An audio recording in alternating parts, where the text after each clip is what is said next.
Canada is going to be, yeah, anybody. I work for them.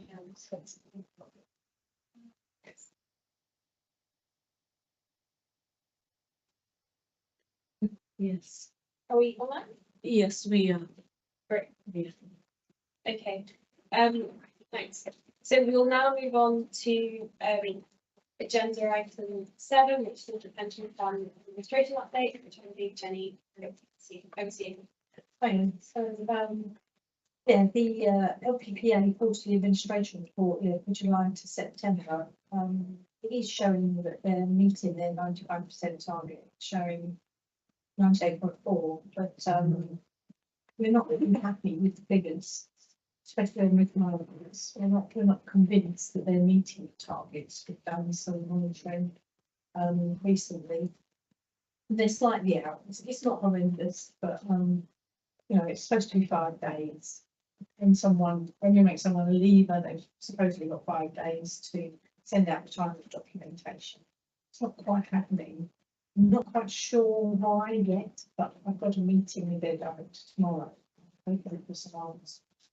The same on the payments. It's a case of looking at what are they needing. So even on the payment side, when someone returns their forms, they've got 5 days to issue the payment instructions.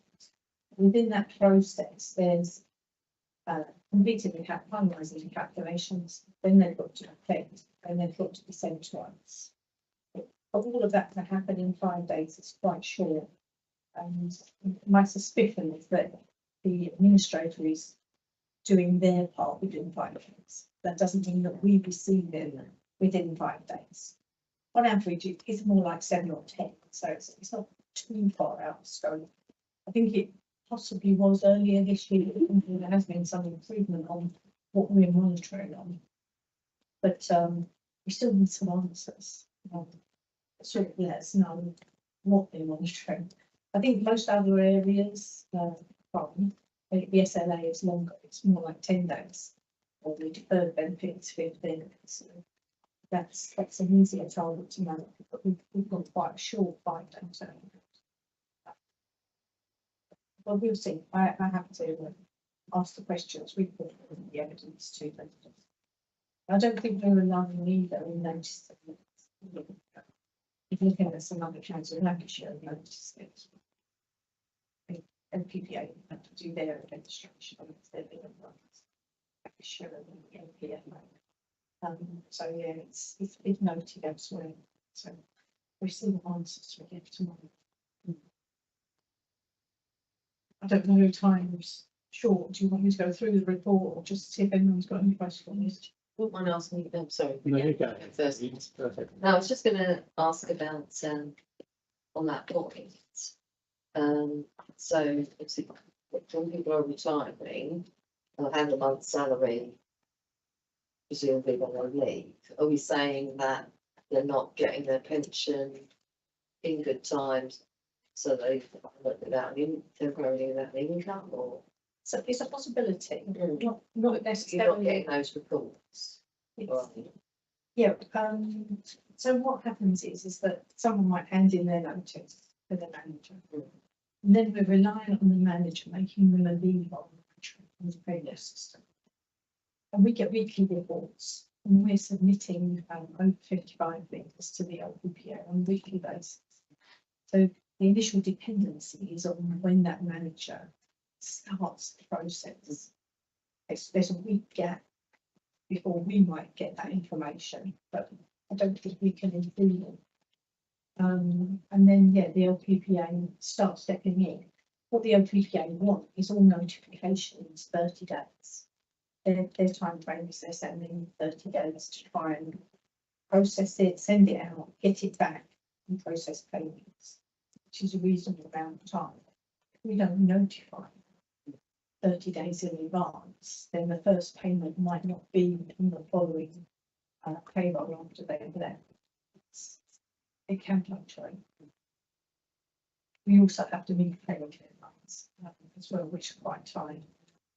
But we're trying to mitigate some of it by making advance payments outside of payroll. 60 to 65% advance. so that people on something finances straight away. So if someone comes to us and says, you know, as long as you've got the final calculations, bring the instructions through, can get that done. On the whole, there's no reason for it to be late because people have to give 3 months' notice ordinarily in general. So why should there be a delay? You know, so that's my criticism. Criticism of managers as well, not doing the leavers and certificate and the notification, which is an internal thing. And that's what the council needs to brush up on, because people should be paid on time. They've worked hard enough, they've contributed, it's their money. They have to pay bills like the rest of us as well, so they need their money, and the cost of living's going up or whatever, and it's not easy to live on nothing. So, but I'm glad that there's been some improvement with the organisation, because there's been some real concerns about their performance. But I was going to ask you also about the pension savings statements due out in October. I just finished off, just due out in October. So when are they going to be done? Because October's kind of gone. Yeah, they have gone up. Due to changes in the percentage of the lifetime annual allowance, it's jumped from 40,000 to 60,000. Only 2 people were affected. So yeah, the statements have gone out to those two people in October, and that will show as a tick in Q3. Yeah. Just back on your previous comment, yeah, some people only have to give a month's notice. Yeah, well, it depends on your service, but Yeah. again, a month's enough, isn't it? It's long enough. I think a high proportion are paid the following month. We are, you know, in a good place for payment. Just on, if they don't get paid, they slip through the net somehow, and this, 1% hardship payment. Yeah. What, Advance.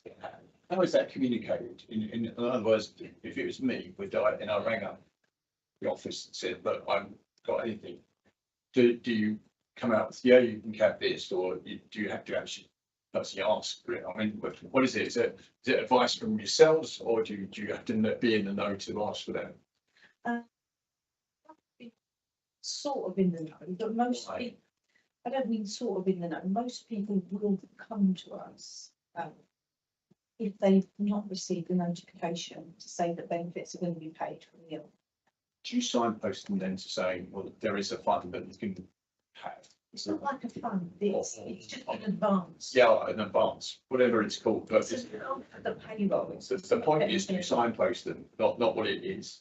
And they're not signposted, no, it's a decision that we take on an, if we know, we've received something on the 5th of the month, like this month, the payroll close down was the 4th. Yeah. But we might receive something tomorrow. Yeah. You know, on the 5th or 6th, but we can then, if the LPPA have said that the benefits are going to be paid in December, then we will pay them as soon as we can. Within December, we'll make that advance payment. Yeah, all I'm exploring is someone falls through the net, through no fault their own, and what help is there? That's what I'm trying. Yeah. I can see what you're saying. That's the system doing for them. Yeah, no, we are looking at dates and payments and making it as soon as we can. And this is a new facility to make 65% that we've introduced quite recently. It's because payroll, we used to be able to submit something to payroll by the 13th of the month. I think they're struggling, and so we've been reined back to get information to them quicker. The other thing about retirements is that previously I've said that the volume of retirements has doubled, and now it's tripled. There's, you know, there's more than ever pre-COVID now. Everyone seems to be claiming benefits, whether it's active members retiring and choosing to leave, or whether it's deferred members over the age of 55 choosing to claim their benefits. All of a sudden, albeit reduced, they're still claiming. They either need the income or they want access to the lump sum. And they're converting their benefits to get the higher lump sum. So the best choice at your age, but this is what people are doing at the current climate. You know, what sort of numbers are we talking? You said percentages. Numbers on. In other words, what's the increase in numbers rather than just the increase in percentages? So we used to typically, have 15 to 20 a month, but we're at 50 or 60. And it's high. Some of that, some people thought in the budget they were going to tax the lump sum. So Yeah. it's were trying to get in before they, and it didn't happen.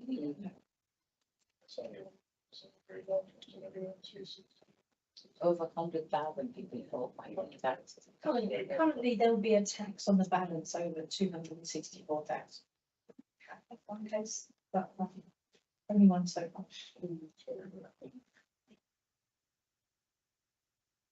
Any other questions?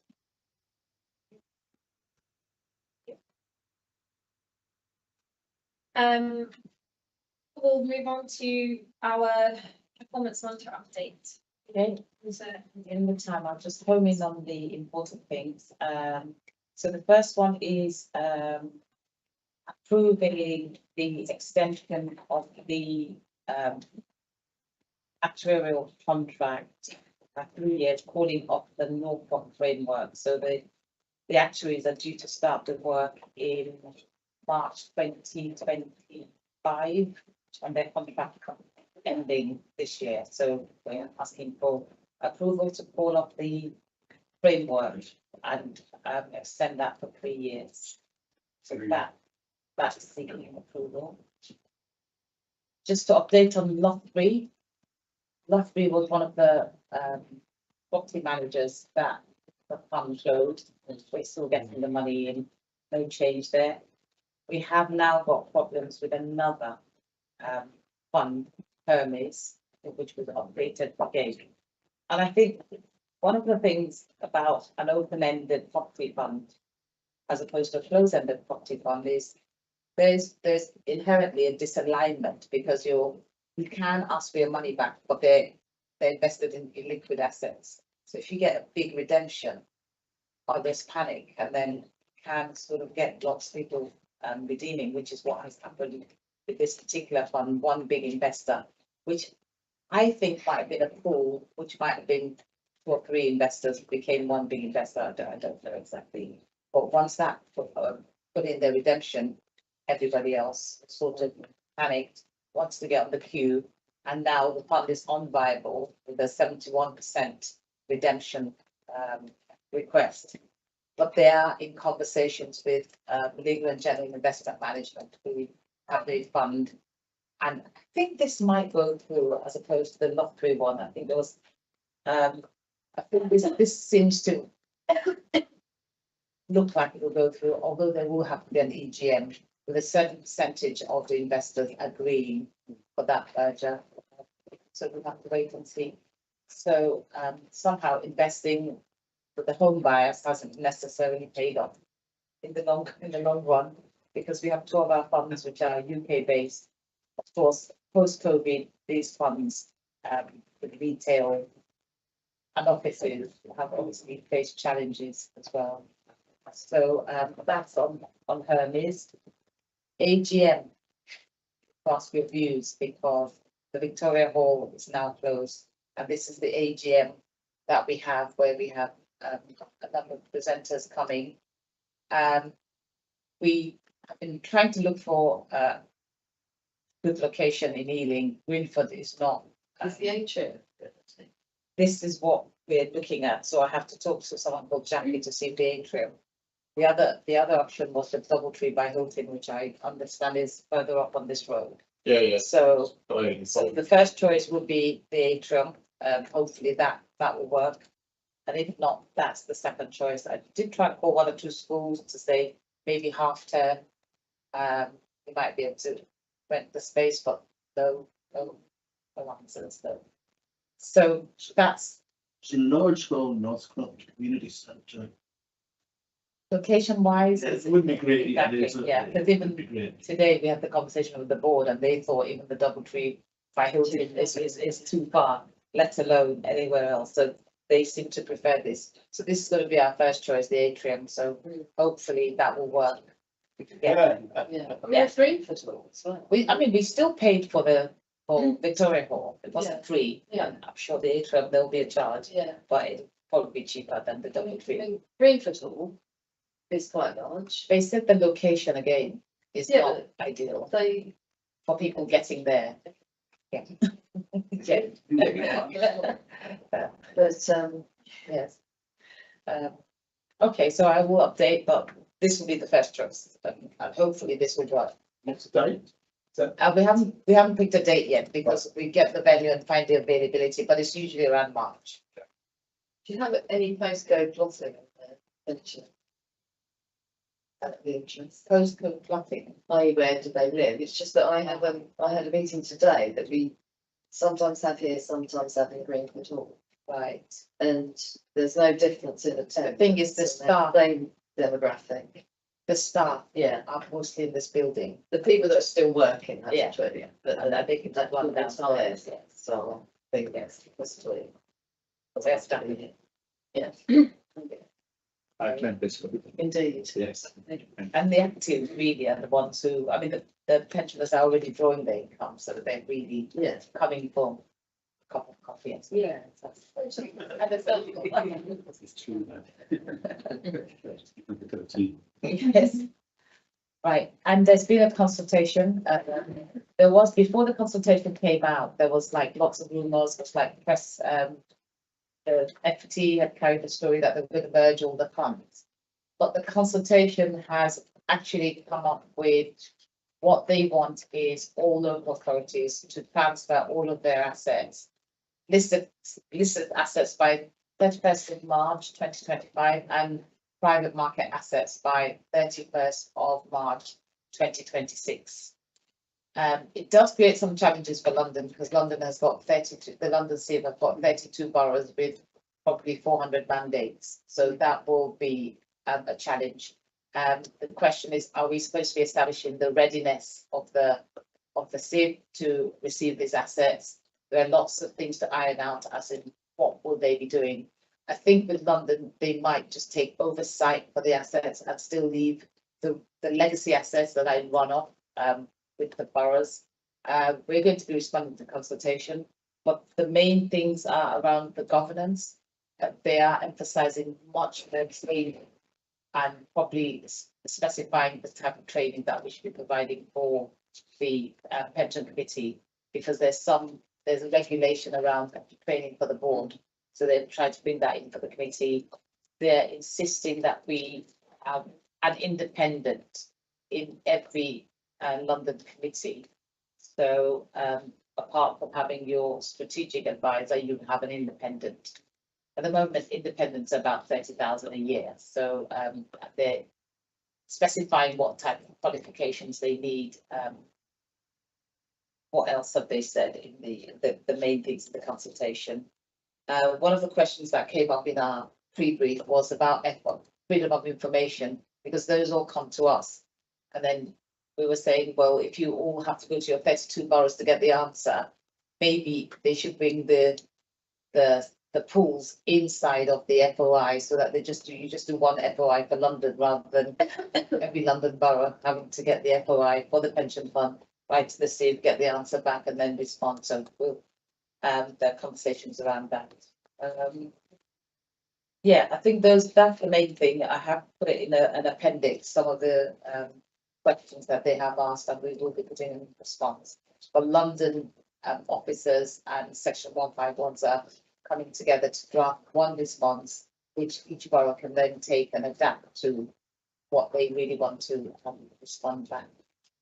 But the other thing is they want us, I think, which I mentioned, is to make this local investment allocation to local investments, and then the pools will distill that and come up with projects to benefit the local areas. Yeah, that's the main thrust of this report. Otherwise, unless there's any other questions. Just one question, yeah, on the fifth point. I thought what they were saying, that they wanted larger SIPs.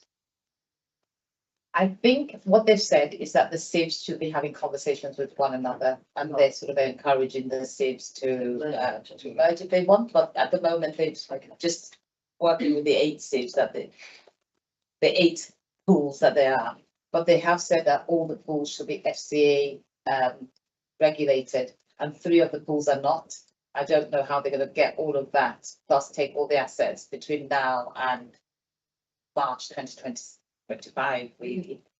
So some of those pools will be having conversations with each other, but there is no pressure on them at the moment to merge. There are also some ambitious pools, which one are other pools like with energy. So Any other comments, questions? Any other business? the last report we've more or less covered. Yeah. Yes, it's again, we did that, so. Just, Training first. oh, yes. Well, How do you want to have the training? Do you want to have it by teams? Do you want to have it in a completely separate session? Or do you want us to have it at the start of this meeting? Normally, they would say the meeting will start half an hour earlier, or we can do proper LGPS training. How do you want it? Because it's difficult to get. sorry, just so, I'm not so familiar with the training, is this something that's been? Similar to what I did with you on Oh, okay. one-on-one, which was the sort of induction, which we had by teams. I think experience would show that holding training before the meeting encourages people just to come in later and miss the train. We've been there and done that, it doesn't work. That's why it's currently held in the middle of the meeting.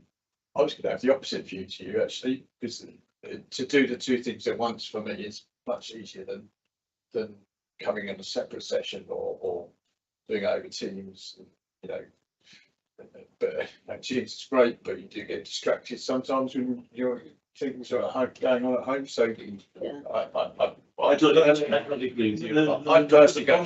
Holding training before the meeting. Yeah, we weren't Yeah. talking about that sort of training, were you? Not what we've had tonight, which. Oh, no. Which is I not don't- like I an don't class that as induction. training, yeah. Yeah, you're talking about Induction, yeah. induction. Yeah. Please tell us. Oh, sorry.